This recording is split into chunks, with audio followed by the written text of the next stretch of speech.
Before the crown, there is the crushing. Before the palace, there is the pit. Before a dream becomes destiny, there is a process that often feels like fire. Welcome to Processed for Purpose, a place where stories of faith, history, and human struggle reveal something deeper. Because behind every great destiny, there is a process that shapes character, a process that tests faith, a process that often feels unfair, and sometimes a process that feels like everything is falling apart. But what if the breaking was never the end of the story? What if the pain was preparation? Today we explore one of the most powerful journeys ever recorded. The story of a young man whose dreams nearly destroyed him. A young man whose betrayal nearly buried him. And a young man whose faith eventually changed a nation. This is the story of Joseph.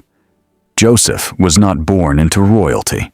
He was the 11th son of a shepherd named Jacob, a young man raised among fields, flocks, and desert winds. But from the very beginning, Joseph's life was different. His father loved him deeply, in fact, more than the others. And one day, that love became visible. Jacob gave Joseph a robe, not just any robe, a robe of many colors, rich, beautiful, impossible to ignore. It was more than clothing. It was a symbol that Joseph was favored, and Joseph's brothers saw it. Every day, every moment, every reminder. And slowly, jealousy began to grow, because what looks like love to one person can look like injustice to another. But the robe was not the real problem. The dreams were. Joseph began having visions, dreams so vivid, so powerful. They felt like glimpses of the future.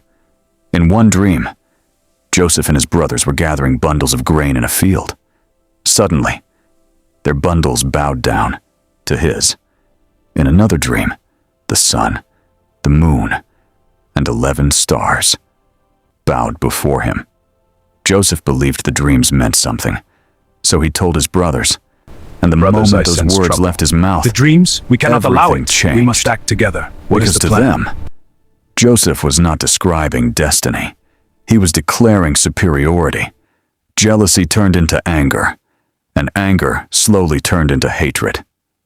They began asking one question: what do we do with the dreamer? One day, Joseph's father sent him to check on his brothers. They were tending flocks far from home. From a distance, they saw him coming.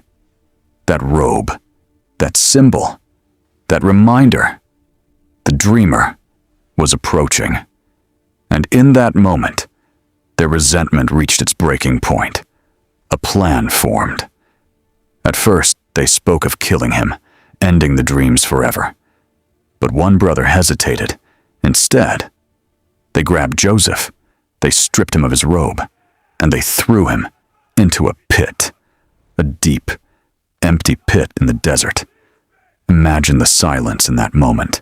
The shock, the confusion, the betrayal. One day, Joseph was favored. The next day, he was abandoned by his own family. And while Joseph sat in that darkness, his brothers did something chilling. They sat down and ate, as if nothing had happened. But the story did not end in the pit.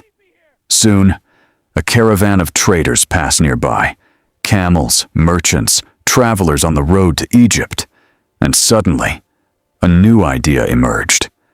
Why kill Joseph when they could profit from him? So they pulled him from the pit, not to rescue him, but to sell him. Joseph was sold as a slave, taken far away from his home, far away from his father, far away from everything he had ever known. He was carried across the desert, into Egypt. His brothers returned home. They took Joseph's robe, covered it in blood, and they told their father a lie. Joseph was gone. In Egypt, Joseph was sold to a powerful official named Potiphar. Everything Joseph once had was gone. His family, his freedom, his future. But something remarkable happened. Even in slavery, Joseph refused to collapse. He worked, he served, he remained faithful, and slowly, people noticed. Potiphar saw something unusual in Joseph: integrity, wisdom, responsibility. Joseph was promoted. Your wisdom again and skill are truly and again, impressive, Joseph. until I serve eventually with all my heart, my lord. he was placed in charge of the entire household. From the outside, it looked like Joseph's life was finally improving. But the process was not finished.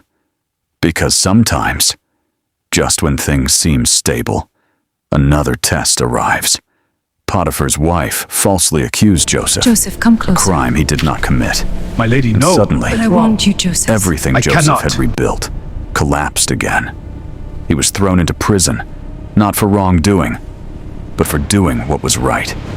Years passed, inside a dark Egyptian prison. No trial, no justice, no explanation. If Joseph ever wondered whether God had forgotten him, the prison would have been the place.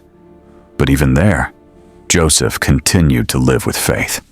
And once again, people noticed. Inside that prison, Joseph met two men, officials who once served Pharaoh himself. Both men had troubling dreams that disturbed them deeply.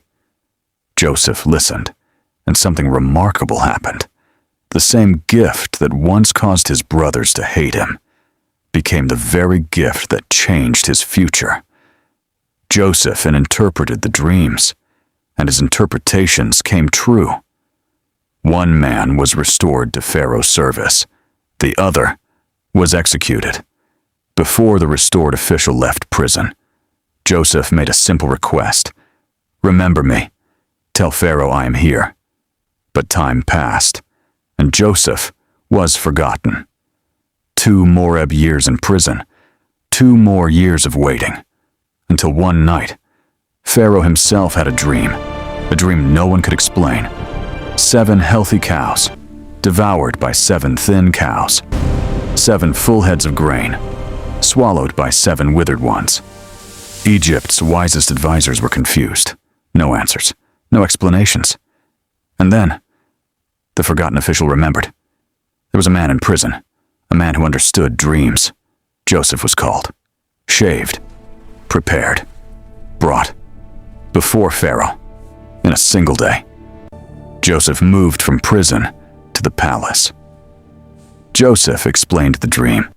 7 years of abundance were coming, followed by 7 years of devastating famine. But Joseph did more than interpret the dream. He offered a plan. Store grain during the years of plenty. Prepare for the years of scarcity. Pharaoh listened, and something extraordinary happened. Pharaoh placed authority in Joseph's hands, a former slave, a former prisoner. Now, the second most powerful man in Egypt. Joseph was 30 years old, and the dreams that once caused his brothers to hate him were beginning to unfold. Not through pride, not through revenge, but through purpose. Years later, famine spread across the land. People came to Egypt seeking food, including Joseph's brothers, the same brothers who once sold him. Now, they bowed before him. Just as the dream had shown, Joseph could have chosen revenge, but instead, he chose understanding. And he told them something that echoes through history. Do not be distressed. You meant evil against me, You intended to but harm God me, meant but it for God good. intended it for good. The pit was not the end. The prison was not the end. The pain was not the end. It was the process. Joseph was never abandoned. He was being prepared, processed, for purpose. And perhaps the same may be true for you. This is processed for purpose, where stories of faith, struggle, and destiny remind us that sometimes the process is preparing the purpose. If this story moved you, subscribe for more journeys of transformation. Because behind every destiny, there is a process.